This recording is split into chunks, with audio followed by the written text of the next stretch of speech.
À tous nos amis de Sassanochi, bonjour, on repart pour un épisode sur le Chinour. Alors j'ai une petite question à vous poser, une question très simple. Et en fait ce qu'on va parler c'est évidemment du Chinour, mais c'est aussi de la vie de tous les jours, vous allez voir. On va prendre un cas tout simple, un cas tout bête, et un cas qui se présente tous les jours, qui se présente chez moi tous les jours. Regardez, vous avez votre conjoint ou votre conjointe qui a perdu ses clés. Le gros trousseau de clés, elle a perdu. Alors on est là et on est en train de chercher les clés. Et puis, bon, on a fait un petit sondage à l'INSEE. Et vous savez qu'il y a 3 manières de réfléchir. Donc on va dire comme ça. Il y a 1% ou non, 0,5% de la population qui vont dire « Mon cher conjoint, ma chère conjointe, je vais t'aider à trouver les clés, ne t'inquiète pas, tout ira bien. » D'accord? Donc ça, il faut compter que c'est entre 0,5 et 1% du monde qui réfléchiront comme ça. Il y a, l'INSEE nous dit qu'il y a 2% qui réfléchiront d'une autre manière et qui diront comme ça pour essayer de nous aider. Mais je comprends pas. Essaie de te rappeler la dernière fois que tu les avais, où c'est que tu étais? Où c'est que tu les as posés la dernière fois? D'accord? Sur ces 2%, c'est ça qu'ils diront. La vérité, c'est que si je me rappelle où je les avais mis, d'accord, la dernière fois, ben, je les aurais pas perdus. Et puis, il y a 98% du monde qui vont dire « Tu vois, je t'avais dit. Ah, tu vois, je t'avais dit.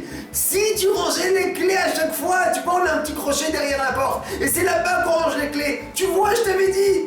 Et ben tu ne remets pas les mains, et ben voilà, ça t'arrive. Parce que tu n'as pas le choix. Parce que tu viens et que tu payes que les pots cassés, des pots que toi-même tu as cassés. Voilà, l'un, comme ça tu l'as écrasé, tu l'as mis sous terre. Et voilà qu'après, il va retrouver ses clés. Ben, il reste très content, il aura trouvé ses clés. Maintenant, dis-moi, quand on va dire ça à quelqu'un, d'accord? Mais quand je parle pour tout le monde parce qu'on est tous les mêmes et on réagit tous de la même manière. D'accord? Quand on dit comme ça, qu'est-ce que j'imagine en disant à l'autre, en le mettant comme ça, en le terrassant par terre, en lui disant « Tu vois, je t'avais dit !»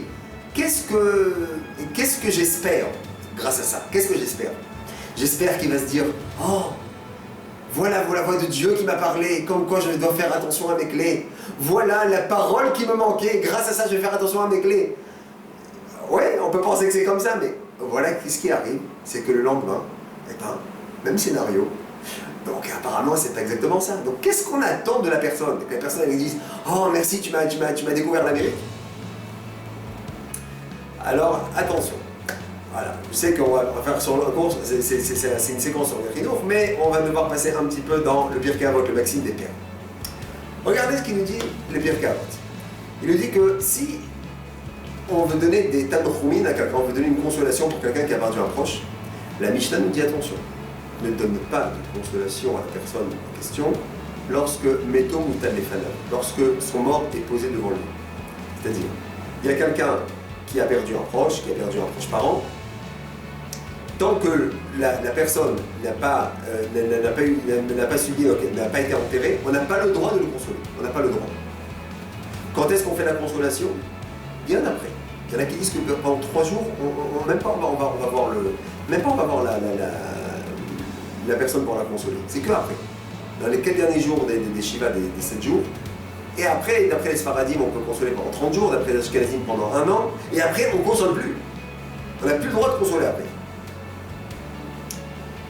C'est quoi l'histoire? Pourquoi on n'a pas envie de consoler? Voilà, le type il est là, il a son proche parent, et il a son proche parent qui est mort, et non, ne le console pas. Laisse-lui d'abord digérer. Laisse-lui d'abord avaler la sauce. Tu dois laisser à la personne à avaler. Voilà ce qui va se passer. Tac, voilà. Il doit avaler la sauce, il doit digérer, d'abord il doit digérer. Ça sert à rien. De la même manière, quelqu'un, voilà, on lui a dit, voilà, je sais pas, un grand bandit ou un grand tueur, voilà, on lui a dit, le tribunal, il lui a décrété, je sais pas moi, 50 ans de prison. Ça sert à rien à ce moment-là de dire « Mais tu sais, c'est pas grave, tu vas t'en sortir, ça va être bien. » Non, laisse-le digérer, laisse le truc, laisse-le pleurer. Après, tu peux lui parler, tu fais toutes les consolations, ce que tu veux, mais après, pas avant, après. La personne qui a perdu ses clés, au moment où elle a perdu ses clés, elle n'a pas besoin d'une consolation, ni même du moussa. Elle a besoin de... Attends, j'ai perdu mes clés, donc je vais le retrouver. Alors imaginez-vous que la personne c'est un Tunisien, hein, d'accord? C'est quelque chose de la plus terrible qui puisse arriver, d'accord? Il a perdu ses clés. Attention, il a perdu ses clés. Dans ce cas-là, aide-le. Dans ce cas-là, tais-toi. Dans ce cas-là, aide-le sans truc, mais tais-toi. Fais une zgoula, mais Dakar pour abîmer, je sais pas, mais fais quelque chose. Mais doucement, doucement, laisse-le digérer. Donc voilà, je vous ai parlé sur un shiur des clés, mais quel rapport avec le chinour? Et ben voilà, on y arrive tout de suite. Vous rentrez à la maison, et puis voilà que votre enfant, vous rendez compte que, ben, je sais pas moi, il a fait une bêtise. Il a fait une bêtise, ça arrive. Un enfant, il est venu, il a, je sais pas, il a ouvert l'armoire, il n'a pas fait attention, il a voulu prendre le paquet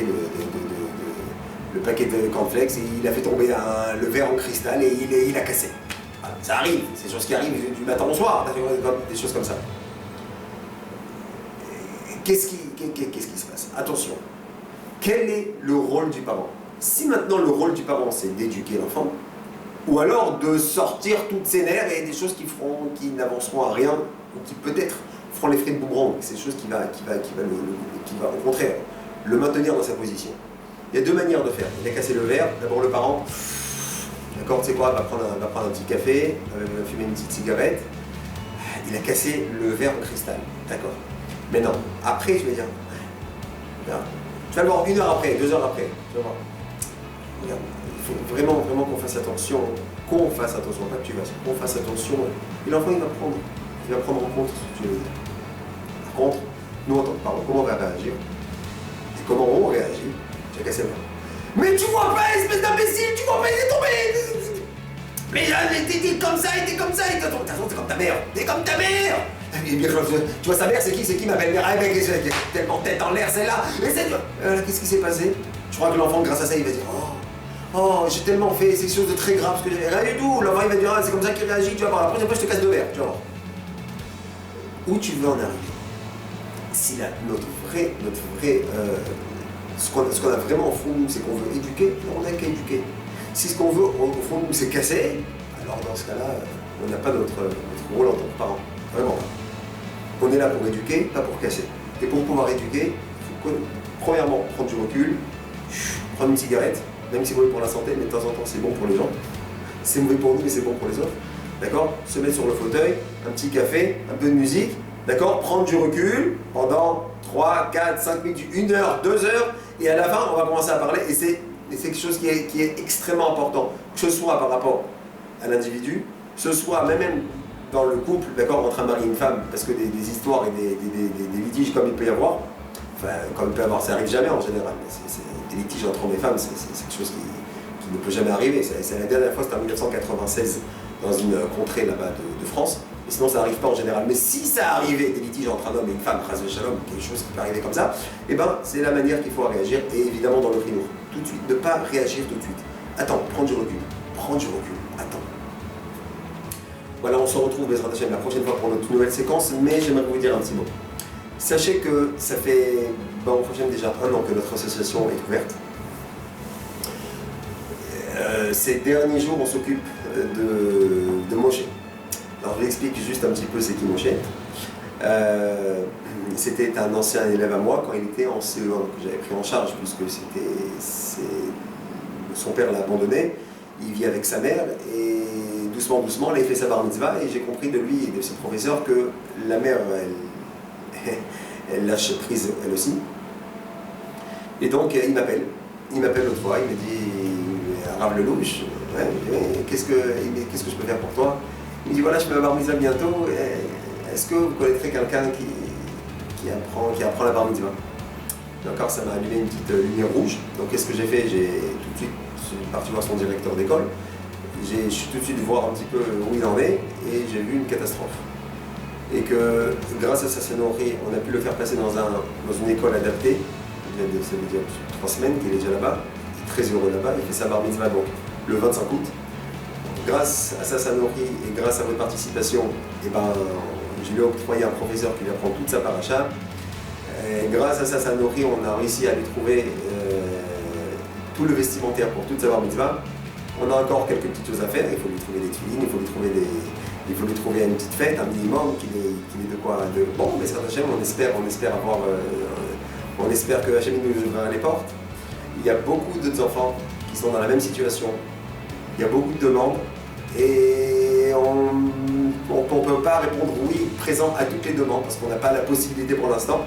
Mais Bezrat Hashem, on espère, grâce à vous et grâce à que Bezrat Hashem, qu'on puisse grandir, ça nourrit. Et qu'on puisse aider tous ces jeunes,